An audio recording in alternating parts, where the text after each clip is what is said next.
Hello, my name is Daniel Müller, and today I want to present a new computation system which are called COM. COM is a short abbreviation for condition mesh, and it's only consists of knits which build a condition mesh, and the knit has been started with a /hashtag knit name, then followed by a pipe, where the knit name is usually in most cases just for documentation, but you can use to delete the knit afterwards. Then you have conditions, and after this 2 colons you have a bunch of assignments, and that's it. And okay, this is enough to have a small programming language which I wanted to show you. The first example, very small example, and this example consists here just only out of one knit, which is here consistent out of one condition. Just make it in different lines for you. And this knit K1 has the condition. Now it's really weird to read. We would like to summarize, to add up all elements of an array called A, and so the A have elements like usually in brackets, and for each of those elements you have a wildcard, so you can write one part of program just for all elements by using this wildcard. So just because we only access only one element at one point in this point of time, and just you have only one wildcard which is called 1, and if this array element has been set, which is symbolized by this special character here, because so it's always consistent. A variable access is always consistent out of the variable name, in this case with this special wildcard system, and before the pipe what you wanted to do with this variable name. In this case you want to ask whether it has been set from the past to now.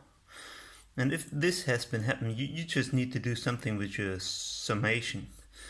And you just say your variable sum, which has no wildcard because there's only one sum over the whole world, and has to be set in the future by just use the value as before and add this element in the actual point of time. This for the 0, so plus means it's in the time, you set it in the future, and 0 means in the time you just use the actual element. And for the case something has already been set in this variable, you just subtract the previous value, which is here. There's the time minus, which is one step in the past, and subtract this previous value of this element. So that's the whole knit. Just ask whether some of those elements has been set, and if this happens, just do for each add the actual element and subtract the previous element to the sum. Okay, we just set 3 elements, 0, 1 and 2 is our 3 elements, and let's set them to the values 3, 9 and 6, and then we give him a time tick. Actually the prototype just have to be enforced for computation. Usually it could be time ticking all the time or whatever. There are different run modes which I would like to implement then. So okay, we start this program just by just some piping into the interpreter, and then it just runs. So in this case, it's just 3, 9, and 6 in those elements 0, 1, and 2, and at the end we have 18. Okay, that's quite nothing special.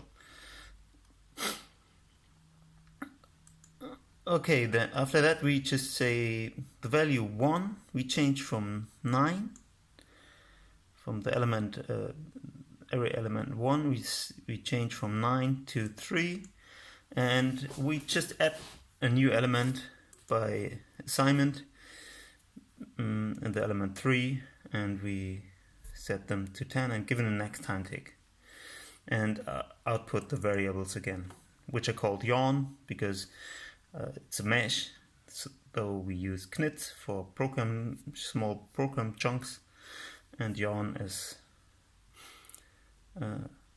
for variables.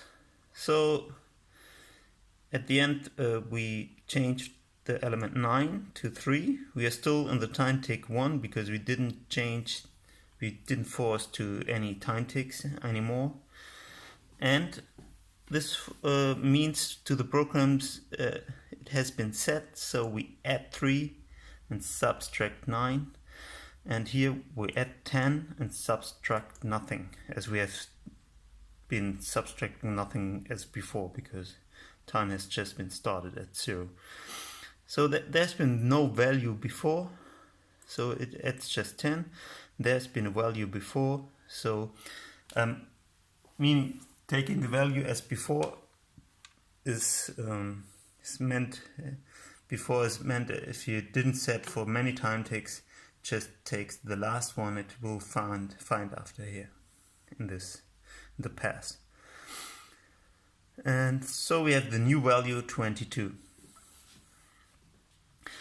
Okay, what it's shows us that quite some specialities on this condition mesh system. For example, you stored any point of time change in the values, but it's an efficient storage system because you just store them and not more. That means any value which has been changed has been set, but you don't have the 3 and the 6 here again, or 3, 3, 6 and a 10 here again. So in many cases, if you have a record with many values, you will store the record again and again and again, just because one of those 20 elements changes. This is not the way the system does it. And on the other point, it's just computing only those values which has been changed. And I mean, this array is very small, but mention you have an array of 1 million elements, and just any time tick, which is might only a second, it changed just one element. It's just reduced the computation to just for this one element and not perform the computation each time on the million of elements. And for sure it has disadvantages, like if you change the algorithm you must rerun it or something like that, but it's about reduce the computation on the very smallest chunks of which is necessary and which can be done in parallel. So if you have this a big array of millions or billions of records, you can also do the computation in parallel because it's always incremental operators. Okay, that's almost it for the first video, and have a nice Xmas. So have a new year, because this is the Xmas version and this is the most recent one. Okay, in the next video I will show you it's just slightly more complex example, and see you soon. Bye bye.